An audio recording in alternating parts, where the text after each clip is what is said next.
Oke, selamat sore Pak Iwan. Pak Iwan senyum dong. Sore. Sore hari ini kita akan kembali mendengarkan, ini kayaknya sesi terakhir ya. Itu kalau ada alfa, omega, berarti Pak Iwan apa? Omega. Bukan ya? omega 3, bukan telur ya. Gitu, awal dan akhir. Jadi Pak Iwan nanti yang mengakhiri. Logi omega. Aku juga mau habis ini dibagi-bagi barangkali. Pak Iwan, kami sih sudah kenal Bapak ya, kan selebriti gitu. Tapi boleh dong. Jadi ikut ketawa. Aku jadi ikut ketawa. Nggak boleh ketawa. Pak Iwan boleh nggak memperkenalkan diri dulu, karena supaya teman-teman nanti yang nonton itu bisa, oh ini toh Pak Iwan. Oh kalau gue butuh mesin kopi ke Pak Iwan gitu. Oh enggak ya, salah. Okay. Ayo silakan Ya. Pak Iwan, boleh? Nama saya Iwan Supriyadi. Tapi biasanya kalau di pasaran panggilnya, karena Iwan tuh banyak sekali ya. Dipanggilnya udah Iwan ditambah nama lama saya. Nama lama saya terkenalnya Supeng. Jadi orang-orang bilangnya Iwan Supeng. Karena kalau apalagi di kampus yang nama Iwan tuh Banyak. 10 truk masuk. Tapi nggak apa-apa lah, Iwan Supriyadi aja. Iya, di Saya yayasan sebagai alumni apa? Fakultas Teknik Sipil Wow. angkatan 67. Aku belum lahir. Aku masih Apalagi muda. saya, Bu. Yang kuliahnya dulu kita di pabrik biskuit Olimpia Jalan Sudirman. Oh, Unpar pernah di situ ya. Sewa di situ.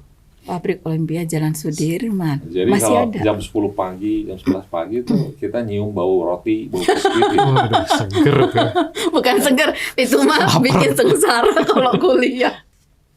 Nggak bisa konsen ya Pak ya. Nah, sekarang saya bantu di Yayasan Unpar ya, sebagai anggota pengurus. Oke. Pak Iwan Supriyadi sebagai anggota pengurus di Yayasan Unpar. Kalau boleh tahu, sudah berapa lama Pak Iwan? Jangan dijawab lama sekali ya, nggak boleh pakai angka. Pakai angka. Sebetulnya sebelum saya masuk ke pengurus yayasan, saya aktif di BPDL. Oh, Ya, BPDL itu singkatan dari Badan Penggalang Dana Lestari. Saya diminta pada saat itu Pastor Vermeulen. Saya mulai aktif di situ dari tahun 2002. Oh, udah lama ya. Tahun 2015 saya ditelepon oleh Monsinyur Anton, diangkat jadi pengurus yayasan. Meskipun saya bilang kan nggak boleh pengurus BPDL, terus anggota pengurus yayasan, kan ada dua pekerjaannya itu. Monsinyur dia bilang ya untuk Pak Iwan bolehlah katanya. Nah, jadi saya di pengurus yayasan sejak tahun 2015. 2015. Kalau sekarang yang di BPDL itu masih? BPDL ini sekarang kita lagi mau dirombak kepengurusannya, disusun lagi, nanti ada perubahan. Mungkin nanti di situ ada ada pembinanya, ya, orang-orang penting duduk di situ termasuk Monsinyur Anton mungkin. Oh, oke. Terus nanti juga pengurusnya mungkin dicari orang-orang yang semacam orang-orang marketing lah, yang khusus untuk cari dana gitu. Iya, karena itu dana lestari ya. Ya, dana lestari. Kok saya jadi kemudian serak ya Pak Iwan ya? Kenapa? Aduh, jauh-jauh. Enggak loh, aku sehat, aku sehat. pakai ini. Kalau artis ketawanya gini, gitu. Nah, cukup lama juga dari 2002, berarti selain tadi alumni Unpar juga, gitu ya. Unpar sekali Pak Fer. Betul. Semua demi Unpar dan kembali ke Unpar. Yes. Enggak ya? Nah, kalau begitu di perjalanan yang cukup panjang Pak Iwan ya, Pak Iwan melihat sendiri, kira-kira apa sih yang menjadi tantangan buat Pak Iwan waktu mengelola Unpar sebagai sebuah lembaga pendidikan, institusi pendidikan Katolik? Ya, itu satu pengalaman baru ya untuk saya, meskipun saya di luar Unpar juga aktif di beberapa organisasi lah.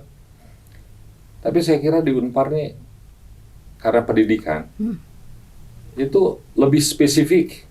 Karena kalau kita, contohnya gini lah, kalau kita di perusahaan, itu kita punya hak yang boleh dibilang, bukan semau kita, tapi kalau kita misalnya mau ambil keputusan, keluarin orang misalnya, sudah tidak berkenan dengan cara kerja, tinggal kita keluarin aja.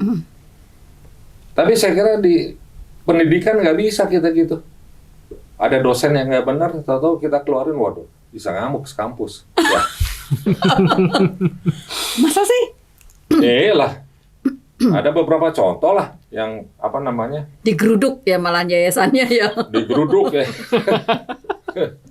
Kita masih butuh dosen ini kok dikeluarin. Ya kalau kita menilainya udah nggak bagus ya. Iya. Jadi itu salah satu tantangannya ya, sulit mengeluarkan dosen. Bukan. Oh bukan, apa dong? Bukan. Ya, enggak. Jadi tantangannya itu kalau menjadi seorang jangan bilang rektor lah, pemimpin di Unpar aja. Iya. Dia mesti punya satu karakter yang bagus. Dua, dia punya jiwa sebagai leader. Di samping leader, dia juga bisa manajerial. Tapi perbedaannya gini, kalau dia seorang leader, dia bisa memutuskan dan berani memutuskan. Ini harus hitam, ini harus putih. Ya. Tapi ada banyak pemimpin yang dia mau istilahnya safety player. Jadi dia nggak pernah ambil A, nggak pernah ambil B, tapi ambilnya di tengah-tengah antara A dan B. Ah, ini repot. Untuk yang di bawah-bawahnya ini repot. Yang mana arahnya mau diputuskan? Seorang leader tuh harus dia berani memutuskan. Direksinya jadi nggak jelas ya mau ngikut yang mana ya, Pak Iwan. Jadi kalau dia leader, dia berani tanggung jawab. Tanggung jawab ya. Kalau visioner perlu juga nggak Pak Iwan? Maksudnya visioner gimana? Kalau tadi berbicara sosok pemimpin Unpar yang dibutuhkan tadi kan good managerial, good leadership, karakter penting. Good karakter. Kemudian kalau dia seorang visioner, artinya dia akan membawa Unpar untuk beberapa tahun ke depan nih. Betul. Berarti kan dia harus bisa melihat secara cepat gitu ya. Perlu saya kira. Perlu. Pemimpin di Unpar kalau nggak punya visioner, Unparnya nggak jadi seperti sekarang. Ya. Berarti itu salah satu syarat. Tapi kenapa langsung ke pertanyaan penutup sih sosok pemimpin Unpar? Masa, belum ya itu. udah cukup dong. Nggak bisa dong, straight to the point. Masa gara-gara aku bilang alpha omega, langsung ke omega. Aduh, Pak Iwan, aku balik lagi dulu deh, harus tarik lagi nih. Di perjalanan Pak Iwan kan berarti melewati beberapa periode rektor-rektor ya, gitu. Nah, di periode rektor yang Bapak menjabat di BPDL ataupun di yayasan ataupun pada saat itu belum terlibat, mungkin sebagai orang dari luar ya atau sebagai alumni, kira-kira apa sih yang perlu diperhatikan oleh pemimpin ketika dia akan memajukan Unpar di masa yang akan datang, gitu? Itu nomor satu ya, karakter saya udah sebutin. Tapi kalau pemimpin di Unpar ini beda sama di perusahaan. Pemimpin di Unpar dia harus bisa bekerja sama dan berkomunikasi. Ya, kalau misalnya seorang rektor, dia bisa berkomunikasi dengan baik dengan yayasan. Itu penting ya, karena yayasan kan sebagai owners dari ini. Kedua, dia juga harus bisa berkomunikasi dengan baik dengan senat biasanya. Oh iya. Ya. Karena biasanya ada beberapa periode yang saya lihat hubungan antara rektorat dengan senat itu tidak harmonis. Ya. Nah, di samping dengan senat, tentu juga dengan semua sivitas akademik tadi. Ya, dosen, terutama dosen-dosen senior dan segala macam. Ya. Itu penting. Nah, yang paling penting lagi dia bisa dikritik. Tapi kritiknya yang positif, jangan kritik negatif. Kalau dia melakukan satu tindakan yang keluar dari rel, kita kritik. Ini loh Pak, ini Bapak, ini. Oh, dia bisa terima dan dia bisa perbaiki. Kedua, itu yang tadi disebut sama Maria, bahwa dia punya pemikiran visioner. Jauh ke depan. Ya. Jauh ke depan. Jauh ke depan. Karena gini, contohnya kita lihat aja. Kalau pengusaha nih, saya ambil contoh ya. Yang dia dalam bisnisnya, dia bisa melihat ke depan, ya. Orang lain melihatnya cuma 2 tahun, 3 tahun, tapi dia lihat 7 tahun, 10 tahun ke depan, itu biasanya maju. Contohnya gini, tanah di daerah Cibulit atas, Unsrut, zaman saya suka lari ke sana, nggak ada harganya tuh tanah. Tapi orang-orang yang punya visioner ke depan, dia beli dengan harga murah. Ya, sekarang harganya boom tuh. Dulu mungkin dia beli cuma 1 meter perseginya 1.000, 2.000 paling mahal, sekarang 10 juta, 12 juta dalam berapa tahun aja. Nah itu dia punya pemikiran visioner. Demikian juga untuk pemimpin di Unpar. Kalau dia cuma berkutat di sini, dia terus udah merasa sukses ya, tapi dia tidak melihat jauh ke depan, ya susah maju. Iya, apalagi kompetisi di luar sesama perguruan tinggi kan juga Wah, semakin berat ketat. sekali, apalagi sekarang, zaman sekarang. Kemajuan teknologi, kemajuan informasi, ya. Saya sekarang terus terang aja gaptek suruh pakai komputer begini-begini, padahal kalau anak-anak sekarang kan gampang, gini Pak tinggal gini nih. Tapi kalau yang dia punya visioner, dia udah mikir ke depan apa yang harus dilakukan. Meskipun biasanya ada aja orang-orang yang nggak setuju langsung, apalagi orang-orang yang sudah di posisi comfort zone ya. Gue udah enak di sini, ngapain mikir-mikir yang susah-susah. Ya? Betul. Artinya memang kalau kita mau berlari lebih cepat, itu yang pasti akan memenangkan sebuah kompetisi ya, harus bisa membaca 7 atau 10 tahun, walaupun mungkin petnya dia hanya 4 tahun ya Pak Iwan ya, tapi dia bisa memberikan landasan lah. Jadi dia sudah tahu Unpar itu nanti 10 tahun lagi dia harus punya apa, ditarik mundur. Dan dia melakukan mungkin hanya 1 periode atau barangkali dia bisa 2 periode malahan ya. Malah 3 periode. Malah 3 periode? Iya. Oh, emang boleh? Ini nggak boleh. Nggak ada di ART-nya, nggak ada di statuta. Ini salah satu contoh lagi ya. Astra. Kenapa Astra begitu maju cepat? Karena orang Jepang itu pemikirannya, kalau dia bikin rencana, bukan rencana 5 tahun, 10 tahun. Ya, yang rencananya jangka pendek. Tapi dia jangkanya 25 tahun ke depan, 30 tahun ke depan. Itu orang-orang Jepang. Nah, pada saat itu, dia belum sampai ke titik 25 tahunnya, ada up and down kan. Iya, betul. Tapi dia tetap bertahan dengan rencana dia. Akhirnya kan sampai sekarang masih tetap sukses. Ya. Astra ya? Astra, lihat aja. Ya, betul. Jadi diharapkan memang, semoga kita dapat ya Pak Iwan ya, bahwa kita sedang membutuhkan rektor yang mampu membawa Unpar untuk melangkah maju lebih panjang lagi gitu. Iya dong. Ya, kalau perlu nih bangunan Simbuluit Menjangan beli semua. Bikin lagi kampus yang lebih besar dari PPAG. Iya, harus dong. Harus lebih PPAG besar. Kebanggaan kita loh. Iya. Apalagi auditoriumnya. Iya. Ya, saya sendiri kalau duduk di auditorium ketiduran. Merinding. Tapi kalau duduknya sendirian ketakutan. Ada penunggu ya rupanya, yang banyak ya. Aduh, untung aku gak pernah sendirian Pak Iwan. Yang ada saya kalau di auditorium itu kedinginan. Hebat ya? AC-nya dingin.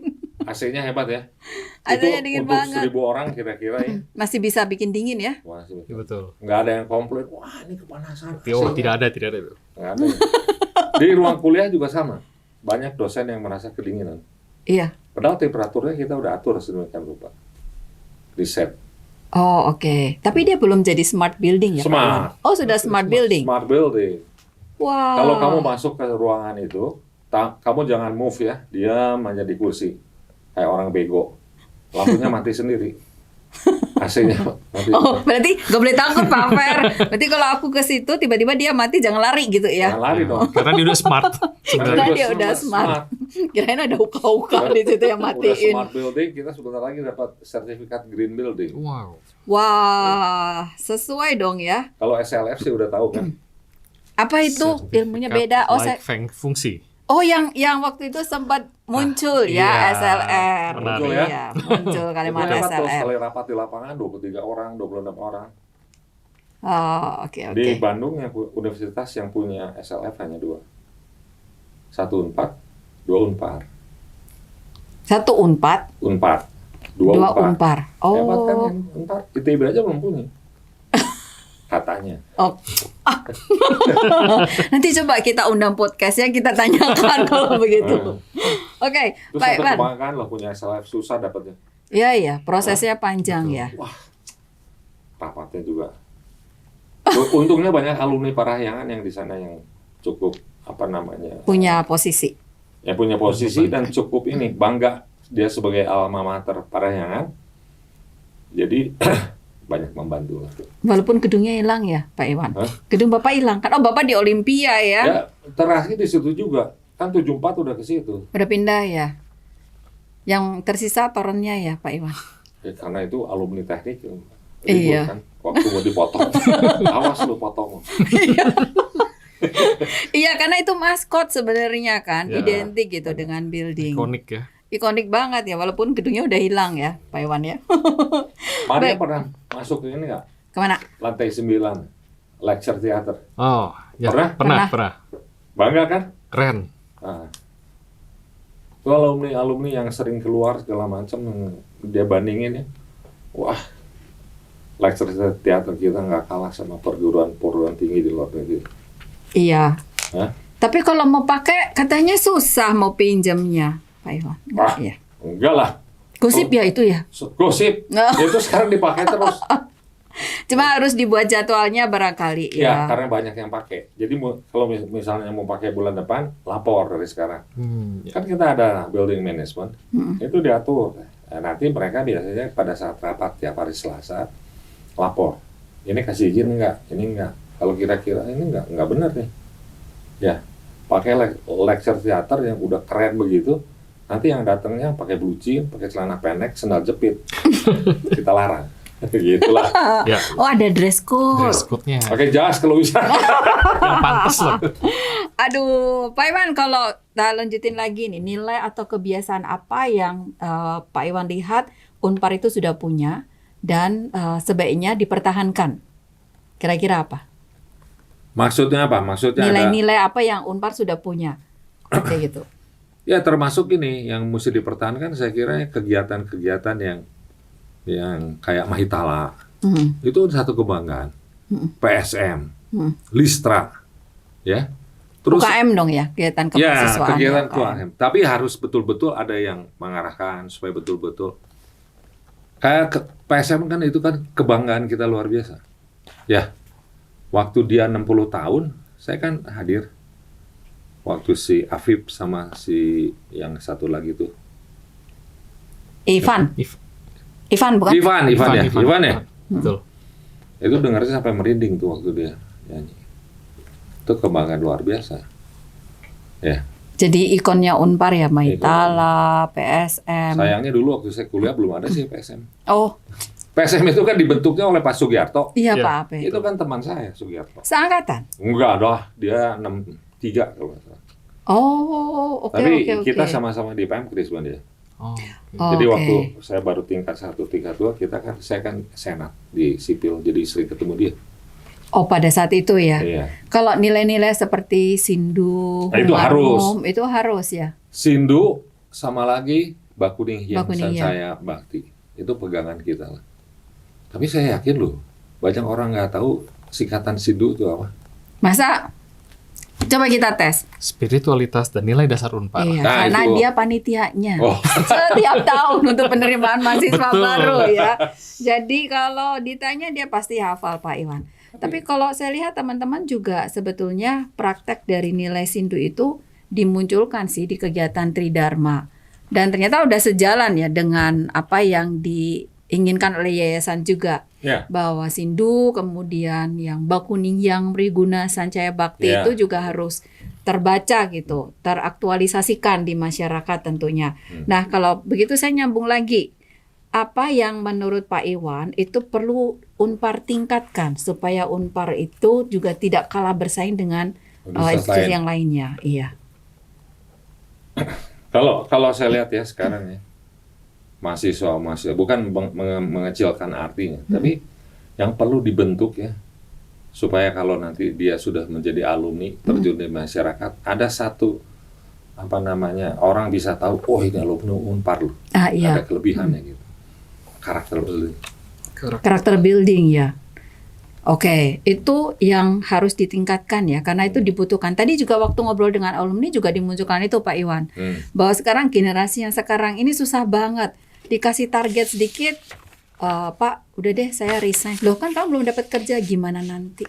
Nah itu kan sebetulnya sudah mulai berubah ya generasinya. Oh, tadi udah ada yang karakter building, saya nggak niru dia loh, saya nggak tahu tuh siapa yang ngomong. Masa sih? Karakter building. Padahal tadi tulisnya gini, amati, tiru, modifikasi. Kebetulan sehati, teman main golf soalnya kan, Nyambung. jadi nyambung. Nah itu harapan dari alumni juga bahwa karakter building itu mungkin sekarang sudah mulai bergeser rasanya ya, di beberapa perkuliahan kita jarang hanya mata kuliah leadership kepemimpinan aja yang disebutkan tentang karakter building. Padahal itu bisa dimunculkan hampir di setiap perkuliahan ya Pak Iwan ya. Dan itu juga dirasa oleh alumni sebagai user yang menangkap lulusan, itu titip mereka. Tolong dong karakter building itu dijadikan soft skill wajib. Iya. Nah, itu menjadi PR barangkali ke depan untuk calon rektor berikutnya. Jadi nggak salah dong, saya bilang. Itu yang harus ditekankan. Iya, karakter Karena kalau building. menurut saya sekarang kalau saya lihat mahasiswa tuh beda sama dulu. Dulu waktu zaman saya kuliah ada dosen kalau kita pakai sandal aja out. Iya. Iya, Telat 5 menit out. betul. Tapi sekarang masih santai aja. Saya pernah panggil satpam.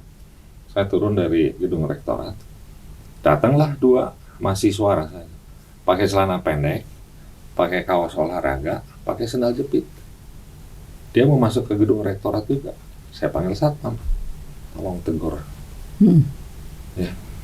Kita budayanya bukan sandal jepit. Budayanya pakai sepatu kok. Ya. Iya, sandal jepit itu ke pasar. Memang beberapa mahasiswa kadang harus sering diingatkan, apalagi yang kemarin tuh Pak Iwan. Kan mereka itu generasi virtual karena ada pandemi kan.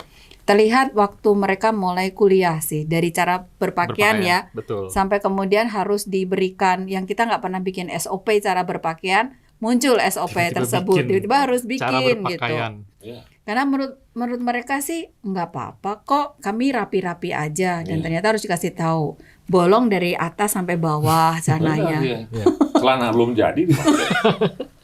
saya kasih contohnya satu pengalaman saya waktu di BPDL. Dulu setiap kali mahasiswa atau mahasiswi yang mengajukan beasiswa, kalau kita ragu-ragu bahwa ini orang tuanya mampu atau dia bohong, gitu, kita panggil di interview. Nah, waktu di interview, dia datang udah terlambat kira-kira 15 menit. Dia datang pakai sandal jepit, udah gitu pakai celana yang buat senam. Oh, legging. Legging. Apa tuh namanya? Legging. Legging ya. Saya nggak tahu namanya apa, tapi cuma saya tahu bahwa itu celana senam gitu. Dia datang. Jadi pertanyaan saya ke dia cuma satu. Bukan tanya nama atau dari fakultas apa. Saya tanya dia, oh kamu baru pulang dari pasar ya? Bingung dia kan? Enggak Pak. Jadi dia nggak sadar bahwa saya mengajukan pertanyaan kamu pulang dari pasar karena pakai sandal jepit itu. Nah ternyata sudah, saya interview nggak 1 orang. Waktu itu ada 2 orang lagi kamu. Interview, mulai kita catat kan, alamat segala macam. Dia pikir kita nggak ada orang untuk survei. Begitu selesai semua, saya bilang tolong ini survei rumahnya. Rumahnya cukup bagus dan segala macam, punya kendaraan segala macam. Ya bukan saya sentimen karena dia pakai sandal jepit ya, dia. Harus tepat Iya. sasaran kan. Iya, makanya dia saya kira tolak aja. Ya. Itu salah satu contoh. Coba ya kalau kamu mau diinterview masuk ke perusahaan yang itu, ya pakai pakaiannya seenaknya aja, pakai celana yang belum jadi dipakai, ya. Sekarang orang mau interview juga udah. Wah, pasti Males. Itu ditolak. efek loh, efek. Betul. Secara psikologis. Dulu saya kalau mau ngelamar ke perusahaan-perusahaan di Jakarta, saya selalu pakai dasi. Meskipun ada orang yang ngetawain, nah lu interview aja pakai dasi, biarin gua punya dasi kok, dipakai. Iya, respect ke institusi yang mengundang kita. Betul. Itu Ya, sangat iyalah. perlu. Ya. Betul. Nah, saya nyambung lagi ya Pak Iwan ya, kalau tadi sudah disebutkan nilai yang harus dipertahankan, kemudian hal yang harus ditingkatkan untuk kemajuan Unpar ke depan, kemudian udah jam up, Pak Iwan tadi bilang sosok seperti itu. Nah, kita melihat balik lagi Unpar yang saat ini Pak Iwan. Kalau dari sisi yayasan itu, apa sih yang masih punya potensi untuk ditingkatkan dari Unpar saat ini? Wah banyak saya kira ya, potensinya yang harus ditingkat banyak. Ya nggak? Kira-kira apa Pak Iwan? Saya kira harus berani mengadakan perubahan ya. Jadi gini, kita mesti hire orang-orang misalnya tenaga pendidik ya, yang betul-betul bekerja dengan hati. Yang jangan asal datang kasih kuliah udah gitu nggak mau tahu pulang deh. Tapi kalau orang dengan real hati bisa melihat kan mahasiswanya ini yang potensial yang mana harus diperhatikan, yang mana kira-kira finansialnya kurang mampu, bagaimana cara membantunya dan segala macam gitu. Terus harus berani juga kalau menurut saya ini di luar itu membuka prodi baru. Jadi kita jangan ketinggalan dengan universitas lain yang buka prodi ini prodi. Memang kita sekarang lagi buka untuk fakultas kedokteran dan fakultas Ilmu pendidikan. ya. Tapi kan bisa. Cuman saya agak cukup gembira kemarin saya dapat surat dari Pak Mandar bahwa ada prodi yang dari D3 menjadi D4. D4, ya. Vokasi ya. Itu lumayan kan. Terus sekarang kan sudah ada ini yang apa namanya vokasi insinyur. Program profesi PPA. insinyur. Profesi ya, yang di bawah Pak Wimpi kan. Pak Wimpi, betul. PPI. PPI ya, Profesi insinyur. persatuan itu. Jadi saya kira harus berani buka gitu ya. Meskipun kadang-kadang batu kerikilnya banyak. Tapi kita harus coba. Ya. Ya, Kita gini betul. aja contohnya. Kita mau jadi atlet. Atlet berprestasi, bisa jadi juara. Kita kan harus latihan. Meskipun dengan berat dan segala macam. Ada latihan, ada segala macam ya. Nah, demikian juga dengan universitas. Dia Ada harus keberanian. Ya, jangan merasa bahwa wah kita udah cukup. Oh, Parahyangan udah terkenal di mana-mana. Hah? Iya, Tapi betul. bisa ketinggalan kita. Ya. Bisa sekali, dan memang itu kemudian menjadi beberapa PR ke depan yang memang harus diperhatikan ya Pak Iwan ya. Apalagi sekarang kalau kita bilang kompetisi itu tidak hanya PTN, antar PTS itu juga ditambah dengan perguruan tinggi asing yang mulai masuk. Iya, itu yang kita harus waspadai ya. Ya. Ya.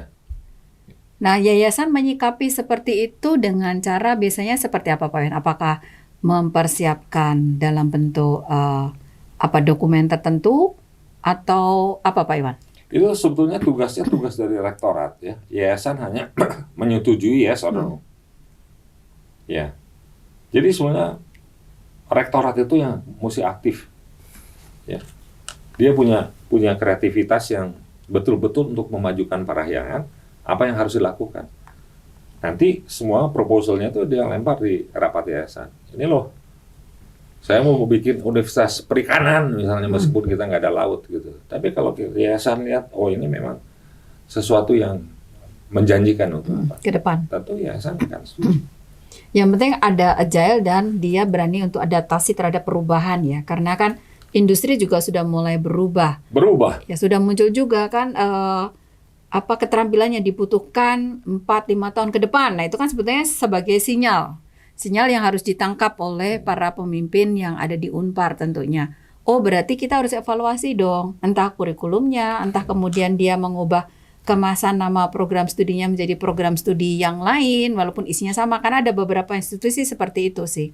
Kalau yayasan sendiri melihat sosok pemimpin Unpar yang tadi Pak Iwan sebutkan ya, ada leadership, kemudian apalagi karakter itu yang nomor 1 ya.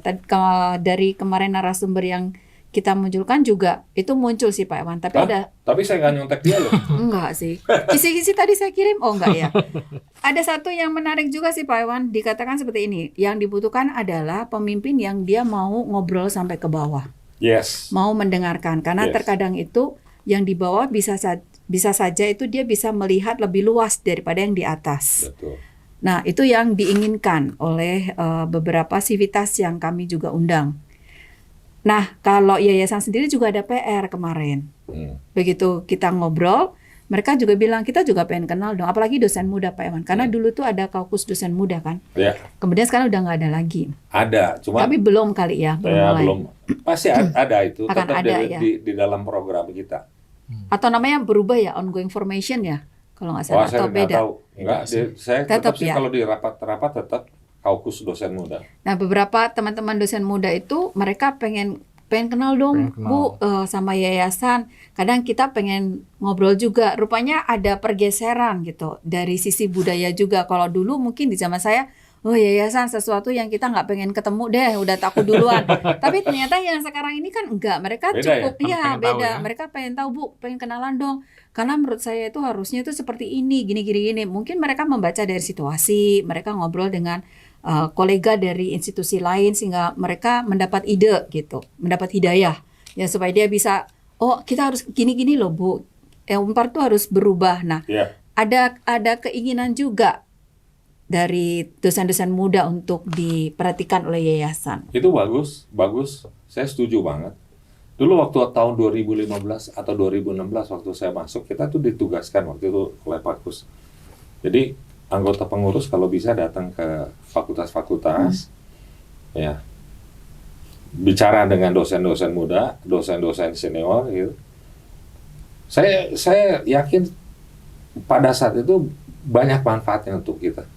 Dan saya sendiri waktu itu ngalamin, saya pernah datang ke FISIP, bicara dengan dosen-dosen, kebanyakan saya juga di FISIP banyak dosen-dosen yang kenal.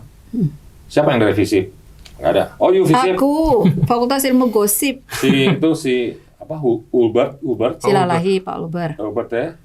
Saya kenal dekat sama dia karena sama-sama aktif di gereja. Terus Pak Pius otomatis, Denny, banyak kenal. Iya. Jadi Mas ini udah pensiun kan, pensiun Pak ya. Iwan? Jadi kita ngobrol di situ, terus kita juga dengar dari mereka apa sih keinginan dari mereka, apa sih tujuan mereka dan segala macam. Tapi saya juga nggak tahu kenapa jadi putus ya. Maksudnya pada situ ada tugas sebulan sekali atau berapa datang. Jokowi aja belusukan. Datang ke fakultas teknik itu. Saya belusukan juga di sini. Makanya banyak kenal. Sama Fernando, meskipun halnya baru tadi.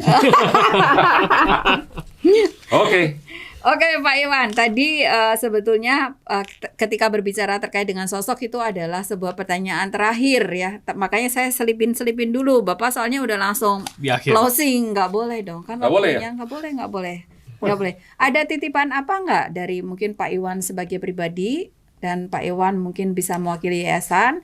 Kira-kira apa yang bisa diinformasikan ke para calon rektor, Pak Iwan? Karena kan mereka akan membuat sebuah kertas kerja. Tentunya mereka membutuhkan dong. Kalau karakter kan itu udah otomatis ya, nanti bisa terbaca. Tapi yang seperti apa yang diinginkan oleh yayasan? Unpar yang bagaimana gitu, Pak Iwan? Nomor satu ya, bukan hanya rektor, tapi dosen, segala macam. Komunikasi, oke. Kalau kita nggak ada komunikasi, lost komunikasi, ya susah. Kalau misalnya ada persoalan, karena nggak ada komunikasi, ada gap gitu. Tapi kalau kita ada komunikasi dan segala macam, itu lebih gampang. Kalau ada masalah, bisa dipecahkan sama-sama dalam komunikasi itu. Ya. Nah, sekarang saya udah kenal Fernando. Suatu saat kalau saya itu kan, saya bisa ngobrol sama dia. Ya. Komunikasi lah di mana-mana juga. Suami istri kalau nggak ada komunikasi bubar lah, ya. Iya, nggak jalan nanti di rekening juga. Iya, makanya. Tapi kalau ada komunikasi segalanya, saya kira itu.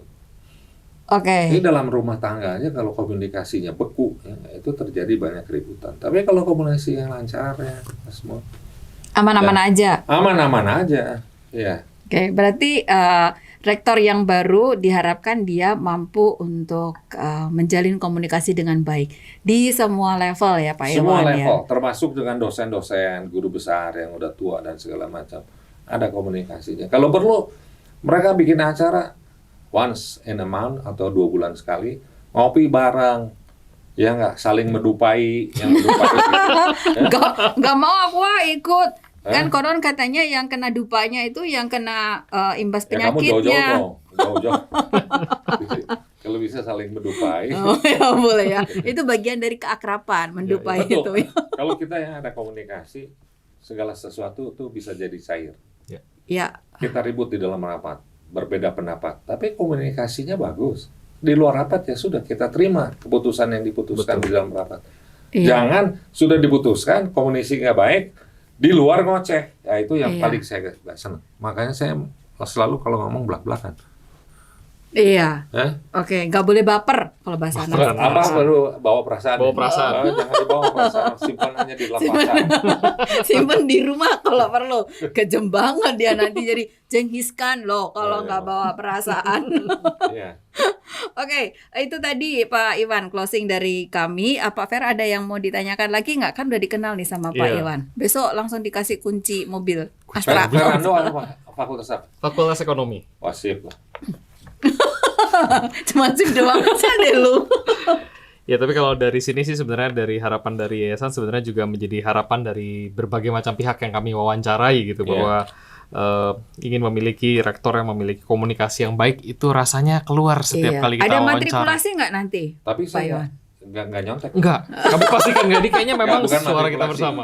Ada KPI nanti kan. KPI. Ada KPI. Enggak, maksud saya ketika ada rektor yang terpilih Baru, gitu, yang baru, supaya dia bisa sejalan bersama dengan yayasan, kan perlu akan ada proses komunikasi. Barangkali kan kita nggak bisa dapat yang 100% sempurna nggak mungkin gitu. lah, 100% untuk Tuhan. Iya. Oh, saya kira 99 aja udah bagus. itu kalau dosen statistik udah diterima, Udah valid. valid gitu. Nah, mungkin nggak ada semacam matrikulasi tadi, apa bukan matrikulasi kali ya, Pengenalan tapi mungkin. menyamakan gitu keinginan yayasan, karakter apa yang harus dimiliki, dan calon ini yang sudah menjadi sudah diproyeksikan oleh yayasan bahwa yayasan sudah setuju nih, cuman dia masih kurang skill tertentu. Nah, ada potensi nggak untuk dikasih pelatihan gitu bahasanya atau apa gitu, Pak Iwan? Saya kira kalau pelatihan kalau Enggak dia ya? terpilih masa dilatih itu enggak lah. Paling biasanya yayasan itu ada semacam kontrak manajemen. Kontrak manajemen, oke. Ya, jadi ada kontrak manajemen. Ini loh yang harus lakukan selama menjabat sebagai rektor. Ya. Nah, itu kalau di dalam kontrak manajemen itu ada beberapa yang tidak dijalankan, biasanya diperingatkan. Ini loh, Pak, belum dijalankan. Tolong diperhatikan, gitu aja. Nah, makanya perlu ya rektor itu yang berjiwa besar. Maksudnya berjiwa besar gini bukan hatinya besar, bukan dia sakit liver kalau gitu. Tapi Mau mengakui kalau dia ada salah atau apa kalau dia gitu dikritik, ya. dia ada Siap salah, dikritik. dan segala macam ya, dia mau terima, dia terbuka. Ya, meskipun dia seorang guru besar. Kadang-kadang ada guru besar juga nggak bisa dikritik. Iya. Betul kan? Kok berhenti? Agak sedikit tersendat jalannya. Ada psikomo lewat tadi, nggak bisa jawab. Ya, itu berarti PR untuk guru besar nanti ya, Pak Iwannya. Sekarang PR untuk calon rektor dulu gitu. Harus mau dikritik berarti Pak Siap Fer ya. dikritik dan berjiwa besar. Oke, ada lagi Pak Fer Sudah? sebelum kita Mungkin closing? seperti itu. Pak Iwan, ada yang mau ditambahkan? Saya udah mulai aus ya ngomong. Oke, cukuplah. Oke, terima kasih Pak Iwan banyak, untuk Pak. sore hari ini. Ini akan menjadi aspirasi dan inspirasi yayasan ke calon rektor. Semoga ada banyak ya Pak Iwan ya. Kalau boleh tahu udah berapa sih? Nggak boleh dong, yayasan nggak boleh kepo. Oke.